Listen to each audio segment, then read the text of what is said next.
সকল মই নতুন এটা ভিডিঅ'লৈ স্বাগত জনাইছোঁ। ইয়াত দেখিব পাইছে কামৰ ছাইডত যেটো যোৰহাট কেন্দ্ৰগুৰি ছাইড। এইফালে আমি আহি পেলাই ইলেকশ্যনৰ পিছত এইটো গাটাৰটো ঢালাই কৰিছোঁ আৰু সেই পোষ্টটো ঢালাই কৰিছোঁ আৰু এইফালে দুটা পোষ্ট ঢালাই অহাকালি দিছিলোঁ। আজি কাম কৰিব পৰা নাই বৰষুণৰ কাৰণে, বহুত বৰষুণ। আৰু সেইফালে এটা খুঁটা আছে আৰু এইটো লাইনত চাৰিটা আছে।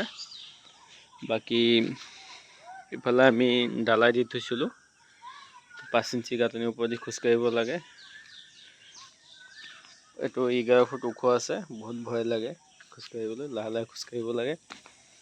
এইবিলাক ফিটিং কৰি থৈছিলোঁ ঢালাই দিম বুলি। আজি ৰাতিপুৱা বৰষুণৰ কাৰণে ঢালাই দিব পৰা নাই। এয়া দেখিব পাইছে। সিফালে চাওক বৰষুণৰ পানী কিমান, বৰষুণ আহি পেলাই পূৰা পানী জমা হৈ গ'ল। আৰু ইফালে গাটাৰত অকণমান পানী জমা হৈ গৈছিলে, এইখিনিত অকণমান ডাউন আছে। এইটো আকৌ প্লাষ্টাৰ কৰি মিলাব লাগিব ড্ৰেইনটো, স্লোপটো। আৰু ইফালে পানীটো নামিবৰ কাৰণে পাইপিং লগাই দিব পিছত, সেইটো কাৰণে গেপটো ৰাখিছোঁ।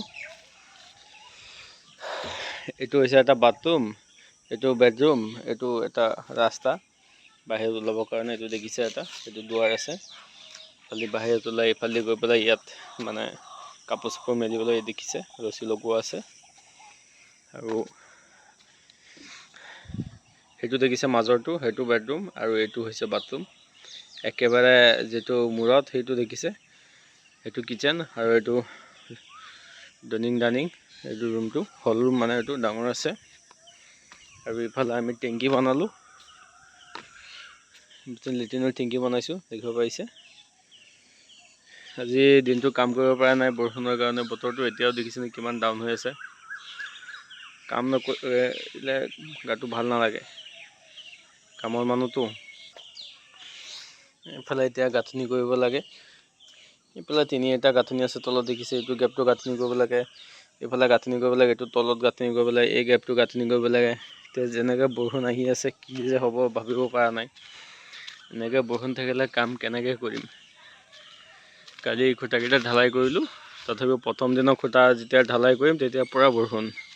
তথাপি বৰষুণত তিতি সেই পোষ্টটো ঢালাই কৰিলোঁ।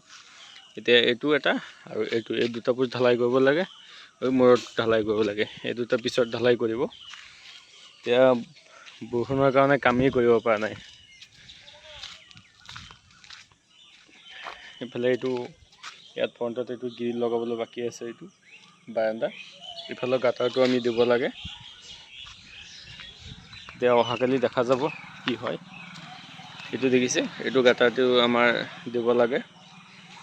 এইটো গাটাৰটো দিয়াৰ পিছত ইয়াত পাইপিঙৰ কাম কৰিব, টিং ফিটিং কৰিবলৈ। এইটো চাওঁ কালি কি কৰিব পাৰোঁ। কালি যদি বতৰটো ভাল থাকে তেতিয়া পুৰ ঢালাইটো ক্লিয়াৰ কৰি তাৰপিছত আমি ইফালে গাটাৰত লাগি যাম। আজি দিনটো এনেই আমাৰ টাইম লছ হৈ গ'ল, বেকাৰ হৈ গ'লগৈ। আৰু ইফালে চলিং পাৰি থৈছিলোঁ, এইটো আগতে পাৰি থৈছিলোঁ মছলা বনাবলৈ। বাকী ৰুমবিলাকত চলিঙো পাৰিব পৰা নাই।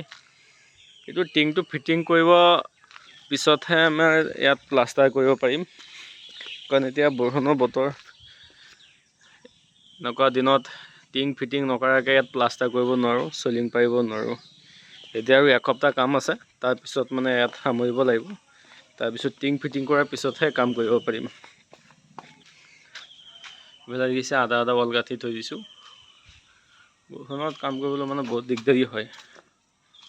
তো এইখিনি, এইটো এটা সৰু সুৰা ভিডিঅ'। আশা কৰি ভিডিঅ'টো চাই যদি ভাল পায় লাইক ছাবস্ক্ৰাইব কৰিব।